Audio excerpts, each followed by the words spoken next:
Welcome to my education coaching classes. प्यारे बच्चों, हम आशा करते हैं आप सभी स्वस्थ होंगे, मस्त होंगे और अच्छी तरीके से पढ़ाई लिखाई कर रहे होंगे।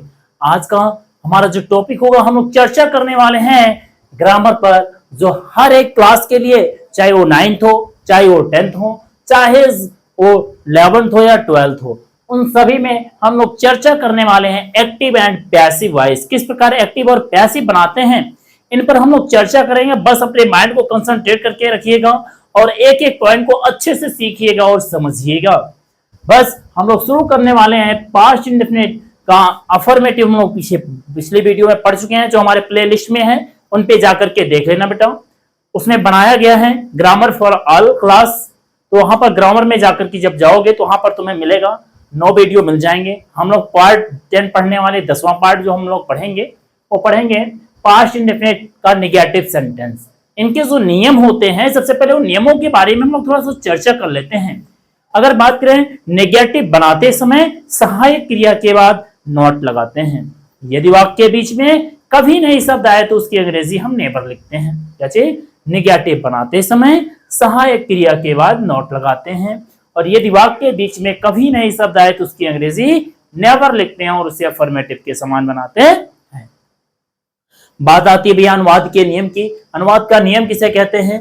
एक वचन कर्ता तथा बहुवचन दोनों कर्ताओं के साथ हम डिड नॉट का प्रयोग करते हैं। एक्टिव वॉइस में एक वचन कर्ता तथा बहुवचन कर्ता दोनों कर्ताओं के साथ हम किसका प्रयोग करते हैं भैया? डिड नॉट का प्रयोग करते हैं। जैसे अगर हम नियमों की बात करें, किसकी भैया? नियम की बात करें, यहां पर होगा नेगेटिव बनाते समय, नेगेटिव बनाते समय सहायक क्रिया, सहायक क्रिया के बाद नॉट लगाते हैं, नॉट लगाते हैं। यदि वाक्य के बीच में, वाक्य के बीच में कभी नहीं शब्द आए तो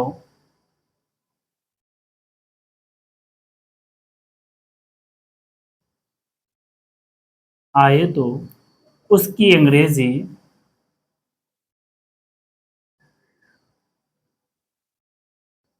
अंग्रेजी नेवर लिखते हैं, नेवर लिखते हैं और उसे अफर्मेटिव के समान बनाते हैं, अफर्मेटिव के समान बनाते। ये तो हमने बात किया भैया जब हमारा नेगेटिव बनाएंगे पास्ट इंडेफिनिट का, तो नेगेटिव बनाते समय सहायक क्रिया के बाद नॉट लगाते हैं। यदि वाक्य के बीच में कभी नई शब्द आए तो उसकी अंग्रेजी नेवर लिखते हैं और उसे अफर्मेटिव के समान बनाते हैं। अगर बात करें हम किसके भैया, ये तो हमारा नियम था अनुवाद के नियम की। किसके भैया? अनुवाद के नियम। तो यहां पर अनुवाद के नियम में लिखेंगे एक वचन कर्ता के साथ, क्या चाहिए भैया? एक वचन कर्ता के साथ कर्ता तथा बहुवचन दोनों लिखेंगे इसी वक्त, तथा बहुवचन कर्ता के साथ, चाहे कर्ता हमारा एक वचन हो, सिंगुलर नंबर या प्लूरल नंबर होगा, दोनों कर्ताओं के साथ किसका प्रयोग करेंगे? एक वचन तथा बहुवचन कर्ताओं के साथ डिड नॉट का प्रयोग करते हैं, डिड नॉट का प्रयोग करते हैं। चाहे कर्ता हमारा सिंगुलर नंबर होगा या प्लूरल नंबर होगा, दोनों कर्ताओं के साथ हम किसका प्रयोग करेंगे भैया? डिड नॉट का प्रयोग करते हैं। अब बात आती है भैया फार्मूला की। एकदम कंसंट्रेट होकर के सीखना है, एक एक पॉइंट को इतनी बेहतरीन तरीकों से हम आपको सिखाने वाले हैं, जे एक एक पॉइंट को अच्छी तरीकों से समझते हो, सीखते हुए चलिएगा, एंजॉय के साथ, मस्ती के साथ पढ़ाई करते रहिएगा। तो यहां पर अगर हम बात करें भैया फॉर्मूला, फार्मूला की बात किया जाए, सूत्र की बात किया जाए, सब्जेक्ट प्लस क्या लिखेंगे भैया, did plus not plus verb की फर्स्ट फॉर्म प्लस ऑब्जेक्ट, ये है एक्टिव वॉइस। जब हम इसकी पैसे बनाते हैं, जो हमारा ऑब्जेक्ट है, ऑब्जेक्ट के अनुसार नया सब्जेक्ट प्लस हम क्या लगा देते हैं भैया, वाज या वर का प्रयोग करते हैं, प्लस नॉट प्लस वर्ब की कौन सी फॉर्म प्रयोग हो जाती है भैया, third form, plus by plus object के अनुसार न्यू ऑब्जेक्ट और प्लस फुल स्टॉप। ये हमारी होती है पैसिव। ये हमारी होती है भैया क्या चीज, पैसिव वॉइस। अब हम बात करें किसकी, एग्जाम्पल की बात करें, जैसे तुमने खाना नहीं खाया, तुमने खाना नहीं खाया, तो क्या हो गया भैया, तुमने खाना नहीं खाया, तुम खाना नहीं खाते थे। यहां पर हमारा क्या हो जाएगा, खाया, यह शब्द है हमारा पास्ट इंडेफिनिट हुआ। अगर बात किया जाए, यदि हम सेंटेंस में हु लगाते हैं, यदि हम सेंटेंस में क्या लगाते हैं भैया, हु लगाते हैं, हु मतलब कौन, कौन खाना नहीं खाया, तो तुमने, तुमने हमारा क्या हो जाएगा भैया, सब्जेक्ट। अगर बात करें सेंटेंस में हम व्हाट लगाएंगे, व्हेयर लगाएं या व्हेन लगाएं, तो हमें ऑब्जेक्ट मिलता है। तो ऑब्जेक्ट की अगर बात किया जाए, यहां पर तुमने क्या नहीं खाया, क्या नहीं खाया, खाना नहीं खाया, बेटा क्या नहीं खाया, खाना नहीं खाया, ये हमारा ऑब्जेक्ट हो जाएगा। और किसका काम हो रहा है, खाने का काम हो रहा है ना, खाने का, तो खाने का सेंटेंस में कार्य हो रहा है, तो यही हमारा क्या हो जाएगा, वर्ब हो जाएगा। जैसे हमें पता है किसी कार्य का करना या होना जो दिखाएंगे, वही हमारे वर्ब कहलाएंगे। Concentrate your mind only studies. Example के तौर पे जैसे देखिए भैया, तुमने खाना नहीं खाया, सब्जेक्ट क्या है, तुमने, और तुमने के लिए क्या होती है, यू, क्या होती है, यू। कर्ता एक वचन हो या बहुवचन, दोनों के साथ हमें क्या लगा देना है, डिड का। आंख बंद करके सीधा ठोक दो भैया, क्या हो जाएगा, यू डिड नॉट। इसके बाद क्या हो जाएगा, वर्ब की फर्स्ट फॉर्म खाना, ईट, ईट। इसके बाद क्या चाहिए, द फूड, द फूड। तुमने खाना नहीं खाया। जब हम इसकी क्या बनाएंगे, पैसिव बनाएंगे, क्या बनाएंगे भैया, पैसिव बनाएंगे, तो हम सबसे पहले लिखेंगे द फूड, क्या लिखेंगे, द फूड। अब यहां पर एक वचन है, बहुवचन, भोजन एक वचन के अंतर्गत आता है, इसलिए वाज, फूड वाज। इसके बाद लिखेंगे नॉट, वर्ब की थर्ड फॉर्म, ईटेन, फार्मूले में है बाई, सब्जेक्ट के अनुसार न्यू ऑब्जेक्ट, बाई यू हो जाएगा, फुल स्टॉप, फुल स्टॉप। यहां पर इसको एक बार स्क्रीनशॉट लेंगे बेटा, और अच्छी तरीके से हमारे चैनल पर बने रहिए, जुड़े रहिए और लास्ट तक देखते रहिएगा। चैनल को जरूर सब्सक्राइब करिएगा।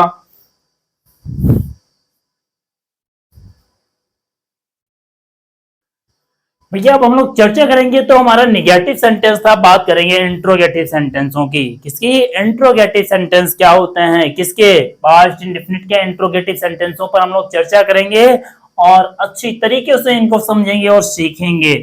बस हमारी इस वीडियो में आप लास्ट तक बने रहिएगा और हमारे इस चैनल को अपने फ्रेंडों के पास ज्यादा से ज्यादा शेयर करिएगा, सब्सक्राइब करिएगा। हमारे हेल्प के लिए बेटा 1K पूरा करने के लिए हमारे चैनल को जरूर सब्सक्राइब कीजिएगा। हम आपसे कुछ मांग नहीं रहे हैं, बस एक ही चीज, हमारे चैनल को ज्यादा से ज्यादा सब्सक्राइब करिएगा। यहां पर हमारा क्या है, interrogative, INTERRO, interrogative sentence. Interrogative अगर सेंटेंस की बात किया जाए, सबसे पहले भैया इंट्रोगेटिव में तो सहायक क्रिया, सहायक क्रिया को हम सबसे पहले लिखते हैं, लिखेंगे इंट्रोगेटिव बनाते समय सहायक क्रिया को सबसे पहले लिखते हैं। इसके बाद सब्जेक्ट और फिर क्या लगा देते हैं, नॉट नहीं लगाएंगे, इंट्रोगेटिव और निगेटिव में नॉट लगाते हैं। इसके बाद सब्जेक्ट फिर वर्ब लिख देते हैं। ये चीज ध्यान दिए रहना भैया, इंट्रोगेटिव बनाते समय सहायक क्रिया को सबसे पहले लिखते हैं, इसके बाद सब्जेक्ट लिखते हैं। अनुवाद के नियम की बात किया जाए, एक वचन तथा बहुवचन दोनों कर्ताओं के साथ हम डिड का ही प्रयोग करेंगे। एक वचन कर्ता होगा या बहुवचन कर्ता होगा, चाहे एक वचन होगा या बहुवचन हो, दोनों कर्ताओं के साथ हम डिड का ही प्रयोग करेंगे। एकदम कंसंट्रेट माइंड के साथ सीखिएगा, समझिएगा।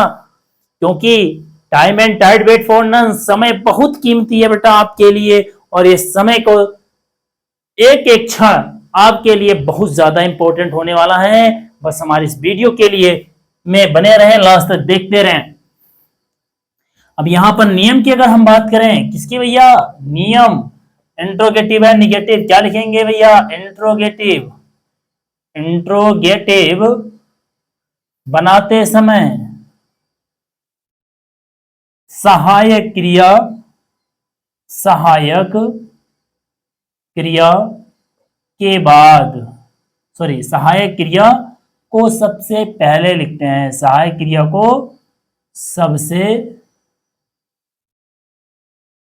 पहले लिखते हैं। इंट्रोगेटिव बनाते समय सहायक क्रिया को सबसे पहले लिखते हैं। इसके बाद सब्जेक्ट लिखते हैं, इसके बाद सब्जेक्ट लिखते हैं। इसके बाद अब बात करें भैया, ये तो नियम था, अब बात आती है अनुवाद के नियम। अनुवाद के नियम हमने वही बताया, एक वचन तथा बहुवचन दोनों कर्ताओं के साथ किसका प्रयोग करते हैं, डिड का प्रयोग करते हैं। हमने बताया इंट्रोगेटिव बनाते समय, इंटेरोगेटिव बनाते समय सहायक क्रिया को सबसे पहले लिखते हैं, इसके बाद सब्जेक्ट लिखते हैं। अनुवाद के नियम, एक वचन तथा बहुवचन, बहुवचन दोनों कर्ताओं के साथ, एक वचन था बहुवचन दोनों कर्ताओं के साथ डिड, किसका भैया, डिड का प्रयोग, चाहे कर्ता हमारा एक वचन होगा या बहुवचन होगा, दोनों कर्ताओं के साथ डिड का प्रयोग करते हैं। फार्मूला की अगर बात किया जाए भैया, फार्मूला, फार्मूला एकदम लगा के सब्सक्राइब कीजिएगा ठोक के, कोई दिक्कत नहीं है, एकदम मस्ती के साथ पढ़ाई करते रहिएगा बेटा।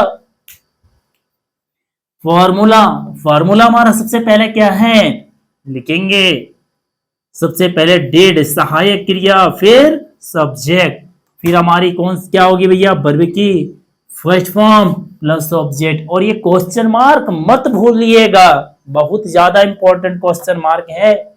ये एक्टिव वॉइस का है। जब हम पैसिव वॉइस बनाते हैं तो सबसे पहले वाज या वर को हम सबसे पहले लिख लेते हैं। अच्छा भैया, वाज या वर जो है इसको सबसे पहले लिखते हैं। इसके बाद ऑब्जेक्ट के अनुसार नया सब्जेक्ट प्लस वर्ब की third form plus by plus subject के अनुसार new object plus question mark, ये होती है पैसिव वॉइस। ये मतलब पैसिव, ये मतलब एक्टिव। एग्जाम्पल के तौर की अगर बात करें, क्या मैं एक पत्र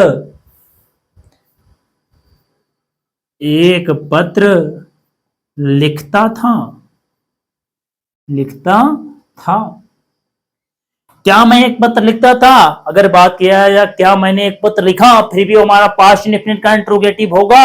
लेकिन यहां पर है क्या मैं एक पत्र लिखता था, फिर भी हमारा क्या होगा, ये इंट्रोगेटिव ही होगा। क्यों, अगर मान लेते हैं क्या शब्द हमारा छिपा हुआ है, यदि हम सेंटेंस में हु लगाएंगे तो हमें क्या मिलेगा, सब्जेक्ट। कौन एक पत्र लिखता था, आंसर मिल रहा है मैं हमारा क्या हो जाएगा भैया, सब्जेक्ट हो जाएगा। अगर हम बात करें ये सेंटेंस में हम क्या लगाते हैं, व्हाट लगाते हैं, इसे मैं क्या लिखता था, एक पत्र हमारा क्या हो जाएगा, ऑब्जेक्ट हो जाएगा। और किसका काम हो रहा है भैया, लिखने वाला काम हो रहा है, लिखने का जो काम है वो हमारी क्या हो जाएगी, वर्ब हो जाएगी। क्या हो जाएगी, वर्ब हो जाएगी। सबसे पहले क्या, मैं। अब ये क्या की अगर बात किया जाए, चाहे करता एक वचन हो या बहुवचन हो, दोनों के साथ हम किसका प्रयोग करते हैं, डिड का प्रयोग करेंगे भैया। कुछ नहीं, बिना सोचे समझे आंख मूंद के ठोक दो सीधा डिड। Mac English I. इसके बाद क्या होगा भैया, वर्ब की फर्स्ट फॉर्म लिखना इंग्लिश क्या होती है, राइट। लिखना इंग्लिश क्या होती है, राइट, WRIT। क्या होता है? Write, did I write. इसके बाद a letter, a letter, question mark. जब हम क्या बनाते हैं, इसकी पैसिव बनाते हैं, क्या बनाते हैं भैया? पैसिव बनाते हैं। पैसिव में क्या लिखेंगे सबसे पहले? Did I write a letter, क्या मैं एक पत्र लिखता था? इसके बाद लिखेंगे वाज, क्या हो जाएगा? वाज ए लेटर, क्या हो जाएगा? Was a letter. वर्ब की third form written, written by, I का objective case me, by me. ये तो रहा भैया हमारा क्या चीज? Interrogative sentence. कल हम लोग पढ़ेंगे इंट्रोगेटिव एंड नेगेटिव और क्वेश्चन वर्ड के बारे में सीखेंगे। बस हमारे इस वीडियो को ज्यादा से ज्यादा लाइक कीजिएगा, शेयर कीजिएगा और सब्सक्राइब जरूर करिएगा बेटा। Thank you.